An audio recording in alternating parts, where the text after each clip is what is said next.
Fagoof dhiyoo teessanii kanneen karaa YouTube chaanaalii ogummaa tuubii laaptooppii keessaniif bilbila keessan qabatanii hordofaa jirtan nageenyi keenya kabajaaf jaalalaa bakka jirtan maratti isin haa ga'u kan isiniin jedhu ani Taaddalee Baay'isaati. Guyyaa har'aa wantin isiniif qabadhee dhiyaadhe immoo appilikeeshinii ajaa'ibaa tokko.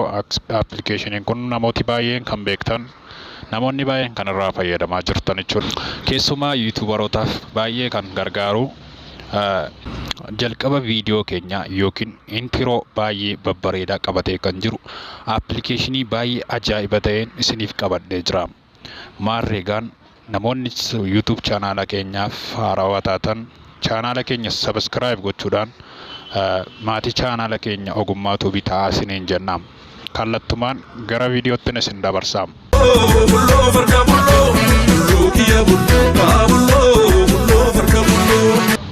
Appilikeeshinii kana argachuuf jalqaba irratti Play Store keessan banattanii aappii iddoo itti sarchii godhamu kanarratti Pixel Flow jettanii yommuu gashitan salphumatti isiniif dhufa.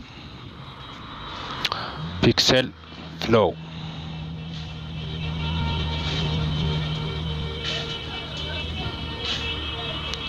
Appilikeeshinii baay'ee ajaa'ibaadha. Akka kanatti Pixel Flow kan jedhu intro maker kan jedhu isiniif dhufa. Ankoo daawunloodii godhee waan jiruuf isiniif install jedhee isiniif fida. Fuuldura isaa kanatti iddoo install jedhu irra tuquudhaan appilikeeshinii kana Play Store irraa daawunloodii godhattu. Isa booda gara aappii kanaa dhuftu. Yommuu gara aappii kanaa dhuftanii bifa ajaa'iba ta'e kanaan aappiin kun isiniif banama. Kallattumaan yommuu isin gara aappii kanaa dhuftan akka kanatti fuula akka kanaa fidee isiniif banama. Fuulawwan jiran kana keessaa wantoota kan keessanii wajjin deemu barnoota yuutuubii keessan barsiistanii waliin deemu fakkeenyaaf waa'ee teekinooloojii barsiistuu yoo ta'e kan teekinooloojii wajjin wal qabachuu danda'u appilikeeshinii barbaadan kan fakkeenyaa fi editarii taanaan editarii keessaa warreen kana keessaati filattanii jechuudha. Kan isinitti tolee jalqaba viidiyoo keessanirra yookiin immoo fuuldura isaarra intiroo bareedaa filachuu dandeessu jechuudha. Kanneen barnoota minimaal loogoo barsiistan loogoo adda addaa warreen barsiistan immoo kanarraa fayyadamuu dandeessu jechuudha. Tokko kan barbaadan filattanii kun fakkeenyaaf sooshaal miidiyaa loogoo sooshaal miidiyaa naamneeti. Kanaafiyyuu asirra galtanii kan barbaadan filachuu dandeessu. Kanneen geemingii hojjetan yookiin immoo geemii adda addaa taphachuudhaan kan yuutuubii keessan irratti upload gootan immoo jalqaba viidiyoo keessan irra galchachuu kan yoo barbaadan warreen kana keessaa filtanii godhachuu ni dandeessu. Salphaadhumatti loogoo baay'ee babbareedaa fi ajaa'ibsiisoo asirraatii ni argattu jechuudha. Mallattoo fakkeenyaaf yuutuubii irratti like share kan jedhu subscriber butanii fa'aa asirraa argachuu ni dandeessu jechuudha. Tolaani wantoota adda addaa baay'eetu asirra jiru jechuudha, lakkoofsa kan hin qabne. Kanaaf appilikeeshiniin kun baay'ee filatamaa fi akka kootti isa jalqaba irra naaf jirudha jechuudha. Fakkeenyaaf akkaataa itti fayyadama isaa al tokko loogoo tokko filadheen isin agarsiisa.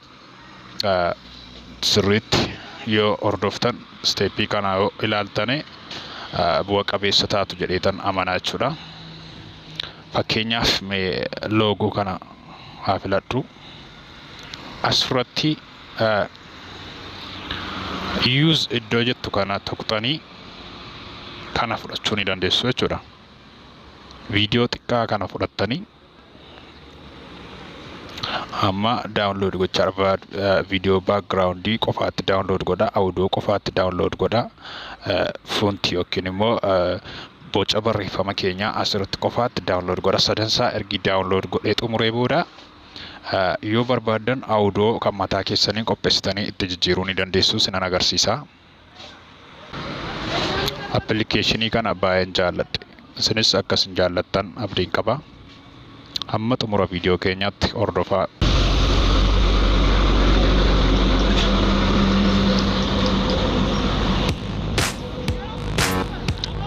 kabajamtoota keenya ergi akka kanatti xumureen booda wanti isin gochuuti qabdanii asirratti loogoo keessan jijjiiruu barbaadan bakka loogoo jettu kana bakka mallattoo appilikeeshinii kun jirtu kana loogoo iddoo jettu kana tuqxaniitu gaalarii keessan keessaa suuraa yookiin immoo loogoo YouTube keessanii gashuudhaan asirra galchuudhaan kan isin ediitii godhattanii jechuudha. Amma kanaaf asirratti loogoo chaanaala koo YouTube ogummaa tuubii hangalcheessin agarsiisa. Akka kanatti erga kana filattanii booda gubbaa kanarratti mallattoo raayitii kana tuqattu jechuudha. Akkuma argaa jirtan kunoo galee naaf galeetu jira. Egaan ergi akka kanatti isiniif galeetii amma immoo bakka loogoo neem jedhu kanatti tuqxanii loogoo neemii kana ediitii gochuudha jechuudha. Maqaa chaanaala keessanii godhattu. Fakkeenyaaf kan koo ogummaa tuub ogummaa tuubedee barreeffadheera jechuudha. Amma achirratti akkuma argaa jirtanii iskiriin irratti ogummaa tuub jinaaf jedheera jechuudha. Your tagline here iddoo jettu kanatti wantoota maal akka barsiistan barnoota yookiin gosa hojii YouTube irratti hojjettanii galchuu ni dandeessu jechuudha. Ani fakkeenyaaf technology information jedha. Odeeffannoo teknooloojii waan ta'eef technology information jedha.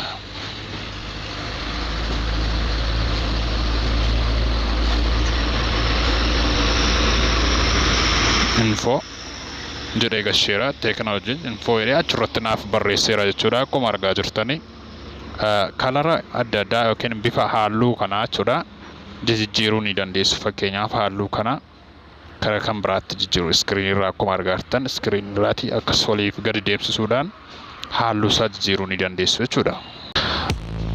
Play gootanii gaafa ilaaltan akka kanatti loogoo ajaa'ibaa jalqaba viidiyoo keessan irra galchuu dandeessu jechuudha.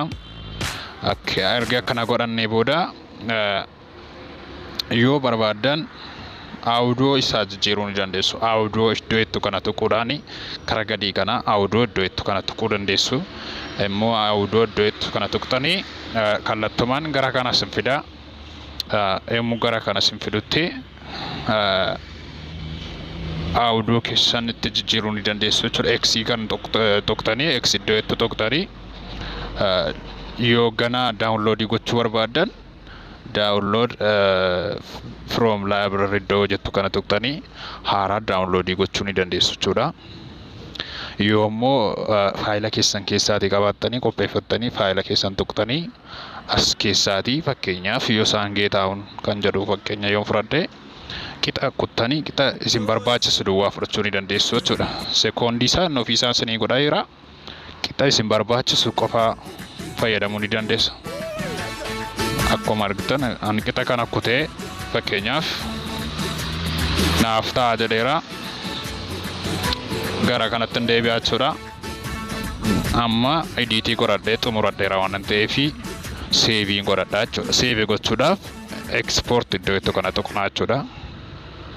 Bakka export jettu kana quality barbaadanii seevii godhachuu dandeessu. Fakkeenyaaf full HD yoo gochuu barbaadan high quality iddoo jettu kana medium gochuu barbaadan giddu galeessa irra godhachuu dandeessu. Akkasumaan illee isa sadaffaarraas filachuu ni dandeessu jechuudha. Amma guutuudhaan full HD dhaan high quality dhaan seevii godhachuu waan hin barbaaduuf isa jalqabaa irratti bu'adha jechuudha. Akkuma argaa jirtan kana seevii naa gochaa jira jechuudha. Akkasitti parsantiidhaan lakkaa'ee seevii naa godhaa jechuudha. Amma inni seevii godhutti xiqqoo obsine eegnaa jechuudha hordoftoota keenya.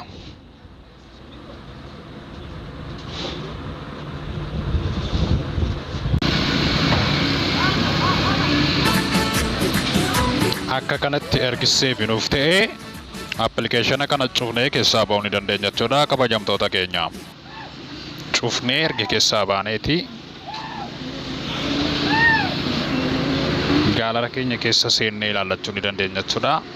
Viidiyoo ajaa'ibaa gaalara keenya keessa nuuf galee jira jechuudha. Kun akka kanatti loogoo chaanaala koo kan ibsu maqaa chaanaala kootii fi information technology ta'uusaa akka kanatti anaaf ibsaa jechuudha. Kanneen chaanaala kanaaf haaraa taatan subscribe gochuun maatii chaanaala keenya taasisaniin jenna. Share gochuudhaan illee akka hiriyoota keessan biraan naaf qaqqabsiistan kabajaan isin gaafadhaa. Hordoftoota keenya barnoonni kooyyoo isinitti tole viidiyoo kana like godhaa. Nagaan naaf tura.